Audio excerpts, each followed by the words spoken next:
दोस्तों नमस्कार, स्वागत है दोस्तों एक बार फिर से नए सिलेक्टेड क्वेश्चनों के साथ नया वीडियो आपके सामने है। यह वीडियो बहुत ही ज़्यादा इम्पोर्टेंट होगा क्योंकि यहाँ पर एकदम सिलेक्टेड क्वेश्चन आपको देखने को मिलेंगे। आप सभी से निवेदन रहेगा, अगर आपने अभी तक चैनल को सब्सक्राइब नहीं किया है तो बिल्कुल फ्री में जल्दी से चैनल को सब्सक्राइब कर लीजिए। अब वीडियो को लाइक और ज़्यादा से ज़्यादा शेयर भी करना है। तो यहाँ पर शुरुआत करते हैं बिना समय गवाए। साथ ही आप सभी से निवेदन रहेगा, अगर आपके मन में कोई सवाल है तो कमेंट बॉक्स में कमेंट कर सकते हैं और जैसे ही समय मिलेगा उसका उत्तर आपको दिया जाएगा। तो वीडियो को पूरा देखिएगा, बिना बढ़ाए देखिएगा। हमारे वीडियो छोटे रहते हैं लेकिन हम इसका विवरण भी देते हैं, एक्सप्लेनेशन भी देते हैं, जिसमें एक क्वेश्चन के साथ आपके 4-5 क्वेश्चन और निकल के आ जाते हैं, उनका उत्तर भी आपको मिल जाता है। तो यहाँ पर देखिए पहला क्वेश्चन आप देख ही सकते हैं कितना ज़्यादा इम्पोर्टेंट है। दांतों तथा हड्डियों में पाया जाने वाला तत्व कौन सा होता है? तो अभी तक आप जानते थे कैल्शियम के बारे में, तो सभी जानते रहे होंगे, ठीक, कि हड्डी वगैरह दांत वगैरह कैल्शियम का है। लेकिन जब दोस्तों दिक्कत हो जाती है, जब कैल्शियम के साथ कुछ और विकल्प आ जाए, तो यहाँ पर कुछ यही हाल है। इसी तरह के क्वेश्चन हम लेके आते हैं कि आप क्वेश्चन के बारे में जानते हैं, उत्तर के बारे में जानते हैं, लेकिन आप एग्जैक्ट उत्तर नहीं बता सकते हैं। तो यहाँ पर देखिए दांतों तथा हड्डियों में पाए जाने वाला तत्व कौन सा है। तो यहाँ पर 4 विकल्प आपको मिलेंगे: potassium, calcium, calcium magnesium, calcium phosphorus और फास्फोरस और सल्फर। अब बात आती है कैल्शियम के बारे में, आप जानते हैं तो कैल्शियम वाला तो होगा, लेकिन 3 विकल्प आपके सामने यहाँ पर है। तो कौन सा होगा कैल्शियम के साथ? तो राइट आंसर आपका यहाँ पर हो जाएगा सी वाला, कैल्शियम व फास्फोरस पाए जाते हैं हमेशा। अब आपको ध्यान रहेगा, ठीक, कि कैल्शियम और फास्फोरस दांत और हड्डी में पाया जाता है ये, तो इस चीज़ का ध्यान रखना है। इसका डिटेल अधिक जानकारी, जिसमें 4-5 क्वेश्चन के उत्तर आपको और मिल जाएंगे। देखिए हमारे शरीर में कई खनिज लवण पाए जाते हैं, जिनमें से फास्फोरस भी एक खनिज है। शरीर के विकास और वृद्धि के लिए खनिज लवणों की तरह अन्य खनिज लवणों की तरह फास्फोरस की भी अत्यंत आवश्यकता होती है। मानव शरीर में खनिजों में कैल्शियम सबसे अधिक मात्रा में पाया जाता है और कैल्शियम के बाद अगर देखा जाए तो दूसरा नंबर फास्फोरस का ही आता है। शरीर के कुल भार का 1% भाग फास्फोरस होता है, यानी जितना वजन होता है तो उतना 1% उस शरीर का फास्फोरस रहेगा। यह शरीर की प्रत्येक कोशिकाओं में उपस्थित रहता है और कोशिकाओं के केंद्र में रहकर यह इनके विभाजन में सहायक होता है। दांतों और हड्डियों के निर्माण में फास्फोरस का 80% भाग कैल्शियम के साथ मिलकर कैल्शियम फास्फेट बनाता है। तो देखिए यहाँ पर ये क्वेश्चन मिल गया है कि दोनों जब कॉम्बिनेशन मिलते हैं तो कैल्शियम फास्फेट पाया जाता है, ठीक। कैल्शियम फास्फेट की ही हड्डियों और दांतों के निर्माण में उपयोगी होता है। एक स्वस्थ व्यक्ति के शरीर में लगभग 400 से 700 ग्राम फास्फोरस रहता है। ये तीसरा क्वेश्चन आपको उत्तर मिल गया कि कितना मात्रा में स्वस्थ व्यक्ति के शरीर में फास्फोरस रहता है।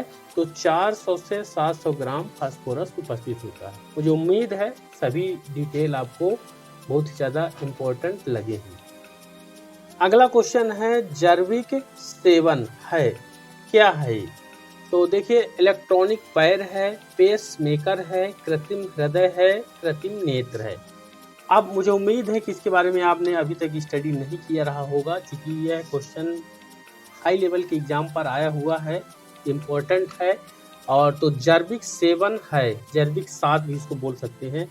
अब यहाँ पर देखिए एक नए टाइप का क्वेश्चन है, तो यहाँ पर राइट आंसर आपको बता दें, कृत्रिम हृदय है ये वाला, सी वाला इज राइट आंसर होगा। जैविक सेवन जो है कृत्रिम हृदय है। अब इसके बारे में थोड़ा डिटेल दे देते हैं, ये है कैसे। यहाँ पर डिटेल देखेंगे अगर, तो जैविक सेवन एक कृत्रिम हृदय, आर्टिफिशियल हार्ट जिसको बोलेंगे, है। इसको विल्म जोहान कोल्फ, रॉबर्ट जार्विक तथा उनकी टीम ने विकसित किया है। तो 2 वैज्ञानिकों के यहाँ पर नाम है, एक का नाम है विल्म जोहान कोल्फ, ये यहाँ पर आप देख सकते हैं पहला वाला नाम। दूसरा है रॉबर्ट जार्विक और उनकी टीम ने यहाँ पर किया है। तो जोहान कोल्फ और रॉबर्ट जार्विक और जार्विक के नाम पर ही ये जैविक सेवन पड़ा है, कृत्रिम हृदय है, इस चीज़ का ध्यान रखिएगा। अगला इम्पोर्टेंट क्वेश्चन देखिए, बहुत ही ज़्यादा इम्पोर्टेंट क्वेश्चन है किस रक्त वर्ग में कोई एंटीजन नहीं पाया जाता है? एंटीजन नहीं पाया जाता है। ए बी और ओ में किस में नहीं पाया जाएगा दोस्तों? किसमें कोई भी एंटीजन नहीं पाया जाता है? तो यहाँ पर देखिए जो राइट आंसर है ओ हो जाएगा ये वाला। इसमें नहीं पाया जाता है, कोई भी एंटीजन नहीं पाया जाता है। क्यों नहीं पाया जाता है? देखिए इसको डिटेल में आपको बताते हैं। यहाँ पर देखेंगे कि रक्त समूह की खोज कार्ल लैंड स्टीनर ने किया था, ठीक। और रक्त में एंटीजन नामक प्रोटीन पाई जाती है। ये एंटीजन जो है प्रोटीन है, यह 3 प्रकार ए, बी और ए बी की होती है। रक्त समूह ओ में कोई एंटीजन नहीं पाया जाता है, इसलिए यह सभी रक्त समूह वाले व्यक्तियों को रक्त दे सकता है। अतः इसे सर्वदाता यूनिवर्सल डोनर या सभी ग्रुप को ओ, अगर ओ वाला व्यक्ति है वो सभी को अपना ब्लड जो है दे सकता है, डोनेट कर सकता है, ठीक। इसलिए इसे यूनिवर्सल डोनर या सर्वदाता कहते हैं, ठीक। तो ये चीज़ आप समझ गए होंगे कि एंटीजन जो है एक प्रोटीन होता है जो ओ में नहीं पाया जाता, कोई भी ए बी और ए बी में पाया जाता है, ठीक। इस चीज़ ध्यान रखिए। अगला इंपॉर्टेंट क्वेश्चन देखिए, बहुत ही फेमस क्वेश्चन, बहुत ज़्यादा आया हुआ है। मानव शरीर में यूरिया की अधिकतम मात्रा किस में पाई जाती है? मानव शरीर में यूरिया की अधिकतम मात्रा किस में पाई जाती है? रक्त में, हृदय में, मूत्र में, पसीने में?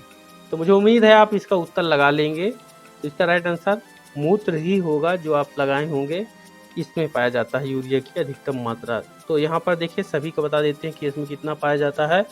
मानव शरीर में यूरिया की अधिकतम मात्रा मूत्र में पाई जाती है। वृक्क यानी किडनी द्वारा मानव शरीर से अनावश्यक पदार्थों को जल की कुछ मात्रा के साथ मूत्र के रूप में बाहर निकाल दिया जाता है। मूत्र का पीला रंग यूरोक्रोम के कारण होता है। यहाँ पर देखिए ये जो मूत्र का पीला रंग, ये क्वेश्चन आता है किसके कारण होता है? तो यहाँ पर ये ध्यान रखिए यूरोक्रम के कारण होता है। मूत्र का जो पीला रंग होता है ये यूरोक्रोम के कारण होता है पीला रंग। अब समान मूत्र में 95% जल होता है, 2% लवण होता है, 2.7% यूरिया होता है और 0.3% यूरिक अम्ल होता है। तो यूरिक अम्ल भी होता है। यूरिया की मात्रा जो है सामान्य मूत्र में जो है 2.7 होती है, इस चीज़ का ध्यान रखिए। और पीला रंग यूरोक्रोम के कारण होता है, इस चीज़ को भी ध्यान रखना है। अगला इंपॉर्टेंट क्वेश्चन देखिए, निम्नलिखित में से किसको अंतःस्रावी तंत्र का पेसमेकर कहा जाता है? पेसमेकर अंतःस्रावी थॉरक्सिन है, कैल्सीटोनिन है और इंसुलिन है, एड्रीनेलिन है। यहाँ पर देखिए थोड़ा डिफिकल्ट क्वेश्चन है, तो यहाँ पर राइट आंसर थैरैक्सिन जो हार्मोन होता है, इसको जो है अंतःस्रावी तंत्र का पेसमेकर कहते हैं। क्यों कहते हैं इसका डिटेल आपको बता दें। थॉरक्सिन मुख्यतः एमिनो अम्ल जिसमें 65% भाग आयोडीन होता है, मुख्यतः अमीनो अम्ल होता है जिसमें 65% आयोडीन होता है। यह मनुष्य की सभी उपापचयी क्रियाओं को नियंत्रण करता है, इसलिए इसको अंतःस्रावी तंत्र का पेसमेकर कहा जाता है। एड्रीनेलिन हार्मोन मेंडुला से स्रावित हार्मोन का अधिकांश भाग होता है। यह हार्मोन क्रोध, डर, मानसिक तनाव, अपमान और व्यग्रता की स्थिति में अत्यधिक स्रावित होता है। यह हृदय स्पंदन की दर को बढ़ा देता है, बीपी जिसको हाई बीपी का कहते हैं, ये एड्रीनोल हार्मोन के कारण ही यहाँ पर होता है। एड्रीनेलिन हार्मोन के कारण ही होता है जो कि मेंडुला मस्तिष्क से जो है स्रावित होता है, ठीक। हृदय की स्पंदन दर को बढ़ा देता है। यह जो है यहाँ पर आप देखेंगे आँख की पुतलियों को भी फैलाता है।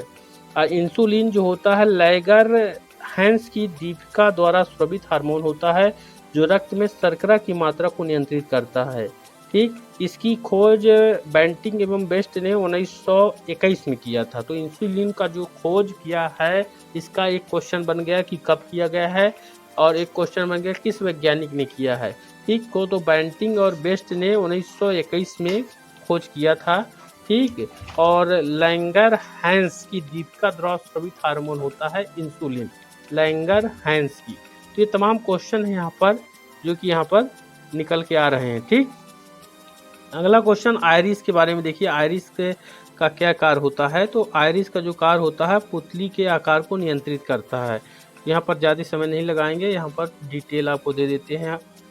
आइरिस यानी पुतली आंख का वह हिस्सा होता है जो आंखों में पहुंचने वाले प्रकाश को नियंत्रित करता है तथा आंखों के रंग के लिए जिम्मेदार होता है। कौन? पुतली।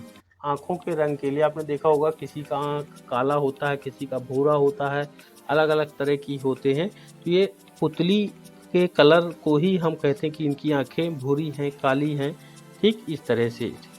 चलिए अगला क्वेश्चन दिखाते हैं। क्वेश्चन है वनस्पति संवर्धन से संबंधित विज्ञान की शाखा को क्या कहते हैं? Floriculture, agriculture, olericulture, horticulture.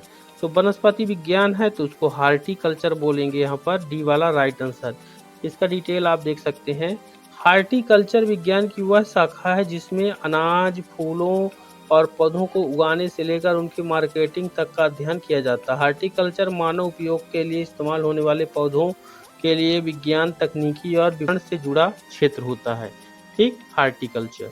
अगला इंपॉर्टेंट क्वेश्चन देखिए, ये सरल क्वेश्चन है लेकिन आता बहुत है। जीव विज्ञान के जनक, फादर ऑफ बायोलॉजी के नाम से जाने जाते हैं, मतलब उनका नाम क्या है? जीव विज्ञान के जनक का नाम अरस्तु, डार्विन, लेमार, पुरकिंजे। यहाँ पर राइट आंसर आपको बता दें, अरस्तु जीव विज्ञान के जनक हैं, फादर ऑफ बायोलॉजी हैं। इनका यहाँ पर डिटेल दिखा देते हैं। जीव विज्ञान का पिता ग्रीक दार्शनिक अरस्तु 384 से 322 ईसा पूर्व को कहा जाता है और जीव विज्ञान का एक क्रमबद्ध ज्ञान के रूप में विकास उन्हीं के काल में हुआ है, अरस्तु के काल में हुआ है। ठीक, अगला क्वेश्चन आप देखिए। क्वेश्चन है निम्नलिखित में से कौन सर्वाधिक संख्या में पाए जाते हैं? इंपॉर्टेंट क्वेश्चन है। शैवाल, कवक, जीवाणु, कीट कौन सबसे ज्यादा संख्या में पाए जाते हैं यहाँ पर? तो राइट आंसर आपको बता दें, जीवाणु जो होते हैं, सी वाला राइट आंसर होगा, सर्वाधिक संख्या में पाए जाएंगे। तो यहाँ पर देखिए, इसको बता देते हैं कि डिटेल में देखिए, जीवाणु एक कोश की जीव होता है। इसका आकार कुछ मिलीमीटर तक ही होता है। इनकी आकृति गोल या मुक्त चक्राकार से लेकर छड़ादी आकार की हो सकती है। जीवाणु का अध्ययन बैक्टीरियोलॉजी के अंतर्गत किया जाता है, जो उसकी सूक्ष्म जैविकी की ही एक शाखा होती है। मानव शरीर में जितनी भी मानव कोशिकाएं होती हैं उससे की लगभग 10 गुना संख्या तो जीवाणु कोश की ही होती है। ठीक, चलिए अगला क्वेश्चन दिखाते हैं। क्वेश्चन है यहाँ पर देखिए, वनस्पति विज्ञान की वह शाखा जिसमें शैवालों का अध्ययन किया जाता है क्या कहलाता है? तो फाइकोलॉजी में यहाँ पर कहलाता है। राइट आंसर डी होगा, फाइकोलॉजी। ये देख सकते हैं, इसमें आपको डिटेल दे देते हैं। फाइकोलॉजी शैवाल का वैज्ञानिक अध्ययन है और यह अलगीलॉजी के रूप में जाना जाता है। फाइकोलॉजी या अलगीलॉजी भी इसको बोलते हैं। फाइकोलॉजी जीव विज्ञान की एक शाखा होती है और अक्सर वनस्पति विज्ञान के उप अनुशासन के रूप में जाना जाता है। शैवाल जलीय पारिस्थितिक तंत्र में प्राथमिक उत्पादों के रूप में महत्वपूर्ण। अधिकांश शैवाल यूकैरियोटिक प्रकाश संश्लेषक जीव होते हैं जो गीले वातावरण में रहते हैं। आपने देखा होगा नदी तालाबों में यहाँ पर ज़्यादा शैवाल जो है आपको देखने को मिलेंगे, जहाँ पर पानी हमेशा बना रहता है, भरा रहता है। तो ये इसका राइट आंसर हो गया, फाइकोलॉजी। तो दोस्तों आज के इस वीडियो पर हम इतने ही क्वेश्चन आपको प्रोवाइड करा पाएंगे क्योंकि हमारा वीडियो थोड़ा हो रहा है बड़ा। मुझे पूरी उम्मीद है क्वेश्चन आपके लिए बहुत ही ज़्यादा इंपॉर्टेंट है। अगर आप चाहते हैं इस तरह की वीडियो आपको मिलते रहें, चैनल को सब्सक्राइब कर लें अगर अभी तक आपने नहीं किया, बिल्कुल फ्री में। वीडियो को लाइक और ज़्यादा से ज़्यादा शेयर भी कर देंगे। मिलते हैं अगले वीडियो पर।